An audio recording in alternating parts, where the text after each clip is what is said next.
ಹಾಗಿದ್ದ ನನ್ನ ಮಗ ಹಾಗಾಗಿದ್ದಾನೆ.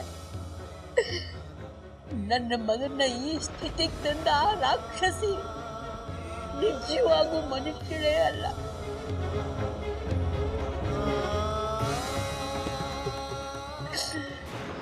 ನನ್ನ ಮಗನ ಅಲ್ಲಿಂದ ಇಲ್ಲ ಕರ್ಕೊಂಡು ಬಂದಿದ್ದು ಒಳ್ಳೇದೇ ಆಯ್ತು. ದೇವ್ರೆ, ನನ್ನ ಮಗ ಮೊದಲಿನ ಹಾಗಾದ್ರೆ ಸಾಕಪ್ಪ. ಅಳಿಯಂದ್ರೆ ಡಾಕ್ಟ್ರ್ ಏನು ಹೇಳಿದ್ರು? ನನ್ನ ಮಗ ಯಾವಾಗ ಹುಷಾರಾಗ್ತಾನಂತೆ? ಅದೇ ಕಾರಣಕ್ಕೆ ಅತ್ತೆಯಮ್ಮ ಇವತ್ತು ನಾನು ನಿಮ್ಮನ್ನು ಹುಡ್ಕೊಂಡು ಬಂದಿದ್ದು. ಕಾರಣನ ಏನ್ ಮಗ? ಅದಿತಿ, ಭಾವನ್ಗೆ ಇವಾಗ ಟ್ರೀಟ್ಮೆಂಟ್ ನಡೀತಾ ಇಲ್ಲ, ನಿಲ್ಸಿದ್ದಾರೆ.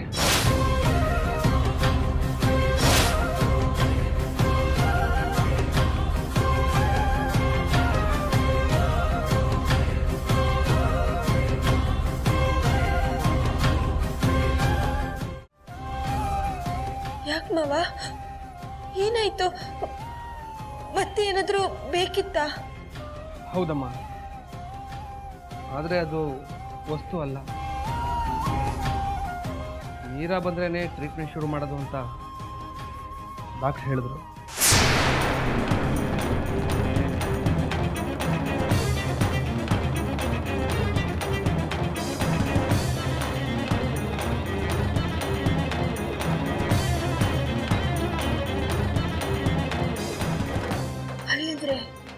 ಏನು ಹೇಳ್ತಿದ್ದೀರಾ?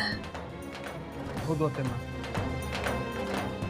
ಇವತ್ತು ಭಾವನ್ಗೆ ಪ್ರಜ್ಞೆ ಬಂದು ಕಂಡುಬಿಟ್ಟ. ನಾನು ಮನೆಗೆ ಹೋಗ್ಬೇಕು, ನೀರು ನೋಡಬೇಕು ಅಂತ ತುಂಬ ಗಲಾಟೆ ಮಾಡ್ದ.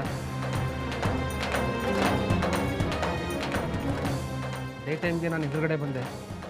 ಇವನೇ ನನ್ನನ್ನು ಆಸ್ತಿಗೋಸ್ಕರ ಕಿಡ್ನಾಪ್ ಮಾಡಿರೋದು ಅಂತ ನಾನು ಹೊಡೆಯೋದಕ್ಕೆಲ್ಲ ಬಂದ.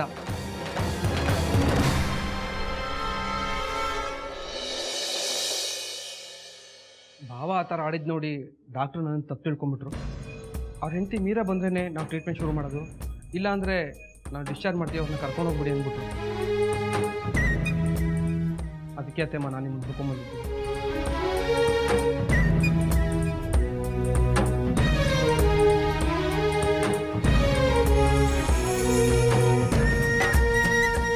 ನನ್ನ ಮಗನ ಜೀವನ ಹಾಳು ಮಾಡ್ತಿರೋವಳೆ ಅವಳು. ಅವಳ ಬಗ್ಗೆ ಎಲ್ಲ ಹೇಳ್ಬೇಕಾಗಿತ್ತು ತಾನೇ. ಅತ್ತೆಮ್ಮ, ನಿಮ್ಮ ಮಗ ಆ ಮೀರನ್ನ ದೇವತೆ ಅಂತ ನಂಬ್ಕೊಂಡಿದ್ದಾನೆ. ನನ್ನನ್ನು ಅದೇ ಹಳೆ ನೀಲ್ಕಂಠ ಆಸ್ತಿಗೋಸ್ಕರ ಇಷ್ಟೆಲ್ಲ ಮಾಡ್ತಾ ಇದ್ದೇನೆ ಅಂತ ತಿಳ್ಕೊಂಡಿದ್ದಾನೆ. ಸ್ವಂತ ಭಾವನೆ ನನ್ನನ್ನು ನಂಬ್ತಾ ಇಲ್ಲ ಅಂದರೆ ಇನ್ನು ಡಾಕ್ಟ್ರು ನನ್ನ ಮಾತು ನಂಬ್ತಾರ?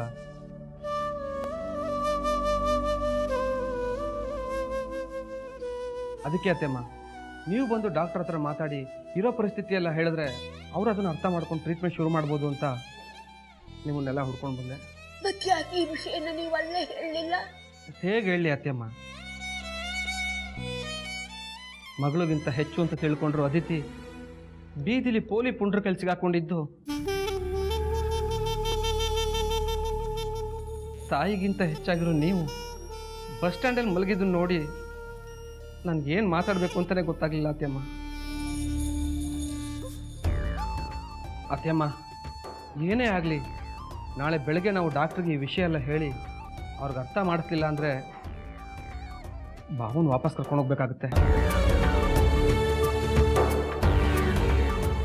ಮಾವ, ನಾನು ಅವ್ರ ಹತ್ರ ಮಾತಾಡಿ ಇರೋ ಪರಿಸ್ಥಿತಿನ ಅರ್ಥ ಮಾಡಿಸ್ತೀನಿ.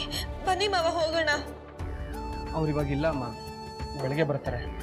ಅವ್ರು ಬಂದ ತಕ್ಷಣ ಎಲ್ಲ ವಿಷಯನೂ ವಿವರವಾಗಿ ಹೇಳೋಣ.